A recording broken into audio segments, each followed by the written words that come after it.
As I was researching this video, one clear thought came into my mind.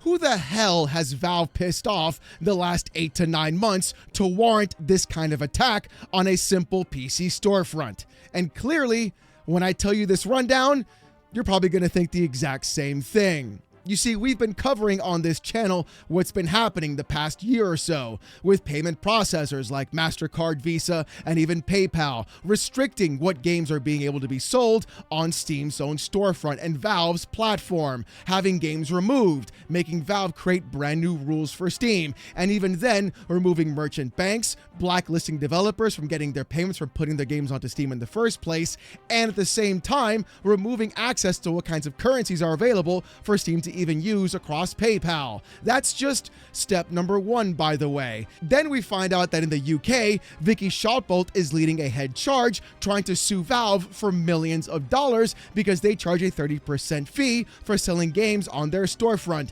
even though when you look at the actual rules of what Steam does, the more copies you sell, the less the commission actually applies. So the more money you make on Steam, the more money you in fact get to keep because they lower that percentage the more sales happen on their storefront. And not to mention at the same time that every other major platform is also selling their games with a 30% fee attached to it. And no, it's not going to rescue or save people more money if that fee is in fact reduced. Actually, in my opinion, it'll do the exact opposite because companies are incredibly greedy. And if you thought the lawsuits stopped there, well, they didn't. The Rothschilds, who are massive patent trolls, also tried to sue Valve, and they lost that case. And clearly, things have not been going great for them either ever since that point in time. And if you thought things stopped there, well, no, because the UK government is now trying to force digital ID across every platform, every operating system, and it's coming across not only in just the UK, but also the US as well, with SteamOS being a Linux front end and having those exact same ID verifications being required, not only for storefronts, but also for operating systems as well. And even though Valve has been pretty crafty in getting around it by saying that, hey, if you use a credit card, then that's perfectly fine enough to validate your age, it looks like things are still going to be coming out ahead against Valve software and even Steam. Man, that is a lot of stuff this one little company is fighting around, aren't they? Look, I know I said little, but the reason why I say that is because they're basically a 300-person team. A lot smaller than a lot of the other bigger companies in this space. So clearly something is going on where every single major government, every single major corporation, and every lawyer has their fangs out trying to get a piece of Valve's Steam pie. That did not come out the way I expected it to, but I'm going to keep it in the video because it's kind of funny. Because remember now, a few months back, Valve was also sued by the New York Attorney General because of loot boxes. Yeah, we're going back to this once again, but it wasn't just the New York Attorney General. No, in fact, a month later, it turns out that the state of Washington also was suing Valve. And on this channel, I was able to break that it turns out that both lawsuits were literally copying every single picture, every single screenshot, and practically every single statement, word for word, bar for bar. Literally, both lawsuits had the exact same items, the exact same cases, everything across the board. It could not be any more clear that this was coordinated in the very beginning. But it looks like we finally now have some idea of what Valve is doing and what could be happening to Steam and even impact the entire gaming industry. Because according to Osni_CS2 on Twitter saying this, Valve moves to dismiss New York Attorney General's lawsuit over CS2 cases via courthouse news service. There it is, ladies and gentlemen. It finally happened. Valve actually made a response. Well, not just a response, a 42-page dismissal with prejudice response against the New York Attorney General. And clearly, this is where things are going to get pretty intense. We're watching and witnessing as Valve's own lawyers are breaking down all the intricate pieces of what the NYAG has tried to do and push this actual lawsuit against Valve, even though the real crux behind all of that is in fact not loot boxes, but digital identification, and where they want to control who's buying what and monitor what Valve is doing on a consistent basis. Now, I'm going to be real about this. I don't like loot boxes. I never have liked loot boxes at all in anything. And I know a little bit about loot boxes because I've got about 1,200 hours in Counter-Strike as well. So that's just that aspect alone. Clearly, those are in fact rookie numbers. We've got to keep pumping those numbers up, but still. And clearly, New York isn't the only place that's had issues with how Valve is doing loot boxes either. You see, in Germany, things have been getting even crazier, and there was an update that happened with CS2 because of it. Back in March of 2026, the Counter-Strike Twitter account said this: beginning in March 16th, players in Germany will have an X-ray scanner tab in their inventory. For those players, containers can only be opened via X-ray scanner. The X-ray scanner will come preloaded with a one-time exclusive, non-tradable, genuine P250 X-ray, which must be claimed before using the X-ray scanner to reveal items in other containers. For more information, visit our help article here. Now, if you don't know what any of that means because you're not a degenerate like myself who puts all their time into Path of Exile and Counter-Strike, don't worry, I'll fill you in. Basically, what it does is any case that CS2 has, if you want to open that case in Germany, you then have to scan the entire case with the scanner to tell you what item is going to be available before you open that case, removing all of the surprise of the actual setup of trying to go around and have opening 2,000 CS2 cases live on stream. Come watch me burn all this money away. Yeah, pretty much that's what happens. So basically, if you have a case, you scan it, you know what's going to happen. You can choose whether or not to open that case. Clearly, that's what they're trying to do. Remove the gambling aspect of what Counter-Strike has been doing with their cases overall. Again, I'm not a fan of cases. I'm not a fan of loot boxes. I never have been. But I understand why people in fact like them and why people have been very, let's say, tepid on their existence. Personally, I feel like Counter-Strike is a game that can stand on its own 2 feet, even without any skins whatsoever. I played 1.6. I played Counter-Strike Source. I was perfectly happy playing those games without having to open loot boxes practically at all. And Valve has also been incredibly insane about their own skin economy on top of that, where recently they burned $4 billion of market cap in their own economy in order to let other people have access to those more expensive skins. Those skins being more expensive, not by Valve's own pricing, but by the pricing set by the community themselves and what they feel is in fact actually worth something. In fact, when Valve burned those $4 billion in their own skin economy, practically every single major trader who thought that the actual skins in CS2 were some sort of future stock tried to go ahead and go down the sewer slide. No, I'm not kidding. Even Reddit was having massive posts about this saying, hey, look, it's just money and it's just skins. It's not necessarily this kind of a big deal and it's not worth your own life. Literally, that actually happened. But even with all of that occurring and with my own perspective on loot boxes, it looks like Valve has been taking things to an entirely new level. And even with all of that happening in the background, the New York Attorney General and Washington State still decided to sue Valve because of loot boxes, even though we know that wasn't the real case at all. It was always about getting your ID. But there was an entire write-up by Courthouse News Service, so let's check that out and see what happened. PC game developer Valve has moved to dismiss a sweeping lawsuit in which New York Attorney General accuses it of promoting unregulated gambling via its flagship title, Counter-Strike 2. In a 42-page memo filled late Monday night, Valve warns that it'd be a slippery slope to punish its over so-called loot boxes or cases, in which players can pay roughly $2.50 to receive an in-game item that varies in rarity. If New York deems that illegal gambling, it may say the same for baseball cards, Happy Meal toys, Labubus, comic book grab bags, and more, the developer argues.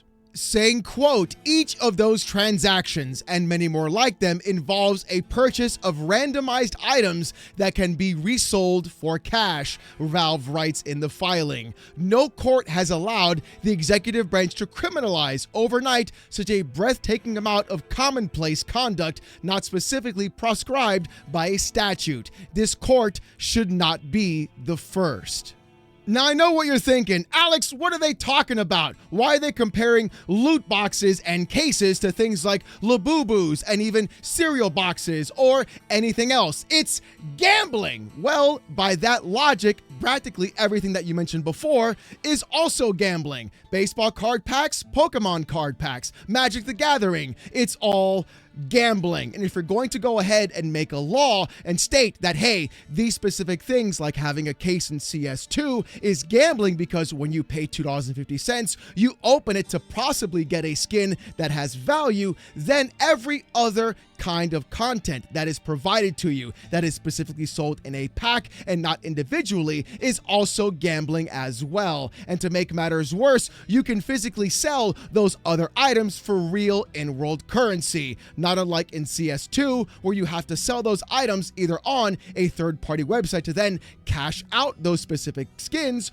or sell them on the marketplace for the value of what they were sold inside of their own community, which of course does not give you actual real-world currency, but instead only gives you credit inside of Valve's digital storefront, giving you the ability to not cash out your actual product or service or even skin that you got from your actual case opening. Again, I don't like gambling, I don't like cases, but I can see the logic behind this directly, where if you're going to try and attack one vector of what Valve is doing, then clearly that logic has to be applied across every other major stake as well. And even though I can agree with that kind of logic, the problem though is this next statement by Valve really feels more scummy than anything. In fact, it reminds me exactly of when EA said that loot boxes were surprise mechanics, and that's something that really doesn't sit very well with me at all.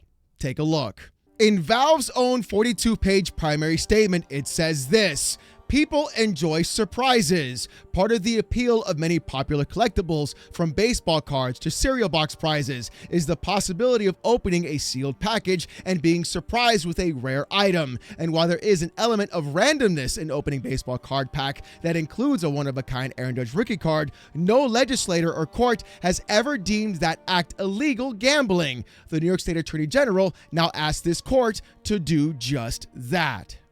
The NYAG alleges that Valve Corporation is promoting gambling in violation of the New York penal law and state constitution by selling the digital equivalent of baseball card packs, mystery boxes that upon opening reveal one random digital item for a set of options. Like baseball cards, these digital items called skins are designed for entertainment and have subjective and aesthetic value to users. They do not affect gameplay and simply alter a player's in-game appearance. As with baseball cards, collectors have established secondary markets for skins, with resale price based on desirability. And like baseball card packs, mystery boxes are widely available. They are common features in countless video games, not just Valve's, and are enjoyed by millions of people worldwide.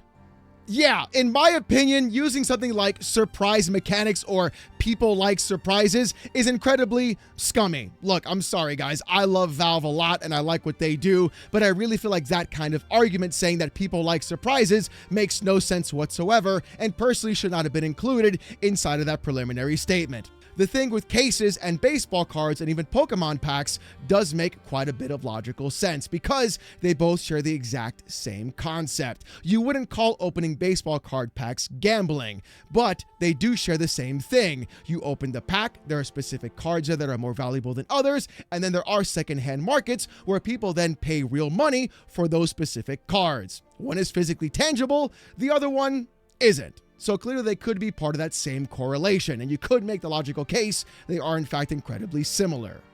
But I think the real linchpin of what Valve is trying to do isn't the fact that they're trying to defend their cases. I think the real issue is how they're stating that the NYAG is now trying to make up its own laws in order to push Valve into a different direction altogether. Here's what Valve had to say.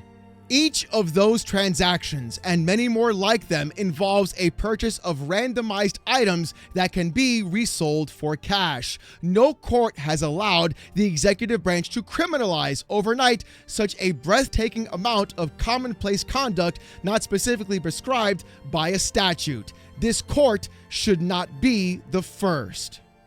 What Valve is practically saying here is this: the NYAG is trying to make up its own laws in order to try and force Valve into doing something that literally no other publisher, game developer, or any other market that does the exact same kind of things should be doing at all in the first place. Literally overstepping their bounds and trying to create new laws in what's been happening inside of the gaming industry or any other industry that has those same kind of mechanics or those same kind of packs in the first place.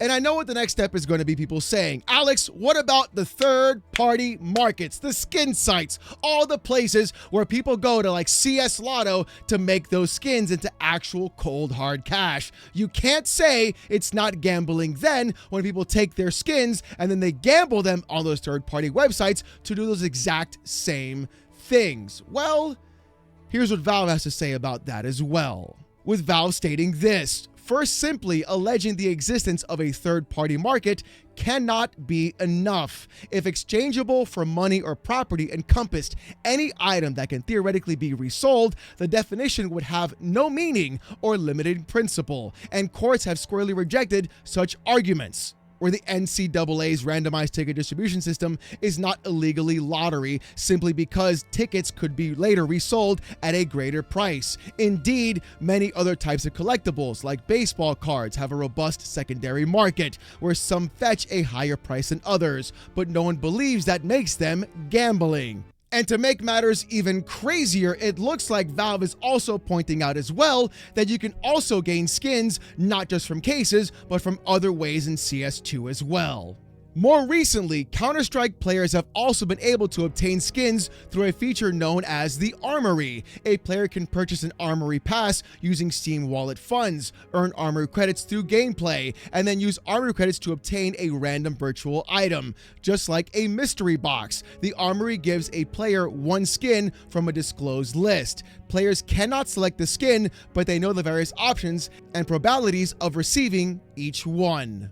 So yeah, it looks like Valve is trying to dismantle everything the NYAG is doing in terms of what skins are, what loot boxes are. But the problem is, not once in the entire section of 42 pages did I see them mention the real identification, which in my opinion is exactly what the Attorney General is in fact trying to enforce. If they can pin gambling onto Valve, it would require Steam to have an actual digital ID, which would then force users to put their ID in the first place to determine whether or not they can play specific games, thereby having the government now control exactly what is purchased, who can purchase what, and the kind of games being sold to you in the first place. In my opinion, that is the actual linchpin of what's happening inside this space. But I think the funniest part about all of this isn't just the fact that Valve has been trying to argue against the NYAG, it's how the fact that they waited over 10 years to go after Valve in the first place.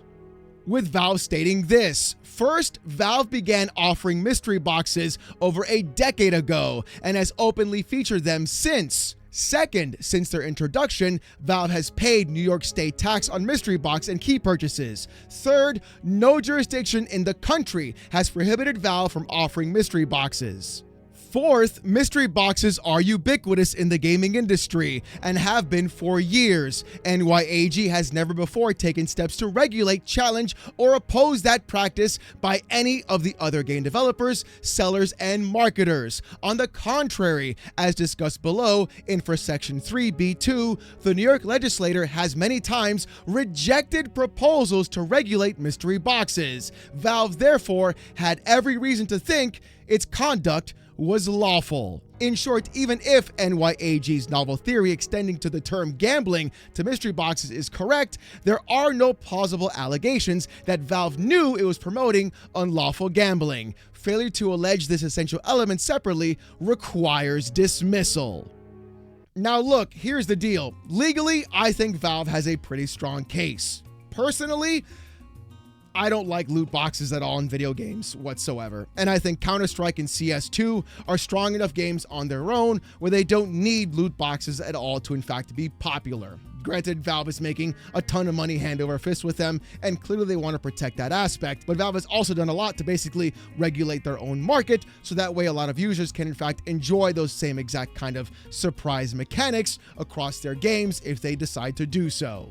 With that being said, I really do feel like the NYAG and even the state of Washington's cases are in fact nothing more than just wolves in sheep's clothing about digital ID in the first place. And Valve, I think, is trying to fight a case in the wrong direction. Their focus should have been from the very beginning about why it took the NYAG so long to sue Valve about loot boxes, and then also for some reason add in that they want to regulate everything else with their photo ID. And I think that would have been a bigger callback overall. But we'll see how things go. If Valve wins, if Valve loses, we'll be here to talk about it. But as always, I want to hear what you got to say in the comments section down below. Do you think Valve is in the right? Do you think they're in the wrong? Do you think skin boxes and loot boxes and etc. are in fact gambling? Or do you think that this entire thing is nothing more than a sham? I want to hear what you guys got to say. And speaking about what you got to say, here's the comment of the day from yesterday's video. With Droogie128 saying this: I have no faith corporate suits won't interfere and continue to step on rakes. I hope I'm wrong. Droogie, if there's one constant on this world, it's the fact that every corporation, no matter how good they are, at some point will in fact step on a rake. Hopefully Valve can avoid this one, but we'll see how things go, because clearly this is going to be a lot more intense than people actually realize. But as always, if you want to see more of this kind of content though, more PC port reviews, gaming news, Steam Deck videos, fanboy content, and even live streams, subscribe to the channel. If you want Discord access or emotes during those live streams, become a YouTube member. It's as low as $1. Look, if you don't want to spend the buck, don't sweat it. It's not a surprise mechanic. You can come down to the streams every Saturday night, 8:45 p.m. Eastern, live right here on the channel as I wear a banana suit and get insulted with text-to-speech. It's actually insane and very reminiscent of Sábado Gigante for all my Latin peeps out there in the audience. Once again, Saturday nights, 8:45 p.m. Eastern, live right here on the channel. Oh, and do you want even more of me? Well, check out @OhNoIt'sAlexGaming. Link to that channel in the description down below. I upload an extra video there every single Monday talking about other stuff happening in the gaming industry, specifically about certain types of games or certain games as well that are popping off, or just the industry itself overall, content that doesn't really fit right here with what I've been talking about recently. And to make it even better, I stream there daily as well, Monday to Friday, 10:15 a.m. to about 2 p.m., where I stream video games and hang out with you, the best community on YouTube. You guys are amazing, and I love you very much. With all that being said, though, thank you guys so much for watching. Hope you have a great one, and I'll see you gooners next time. Peace!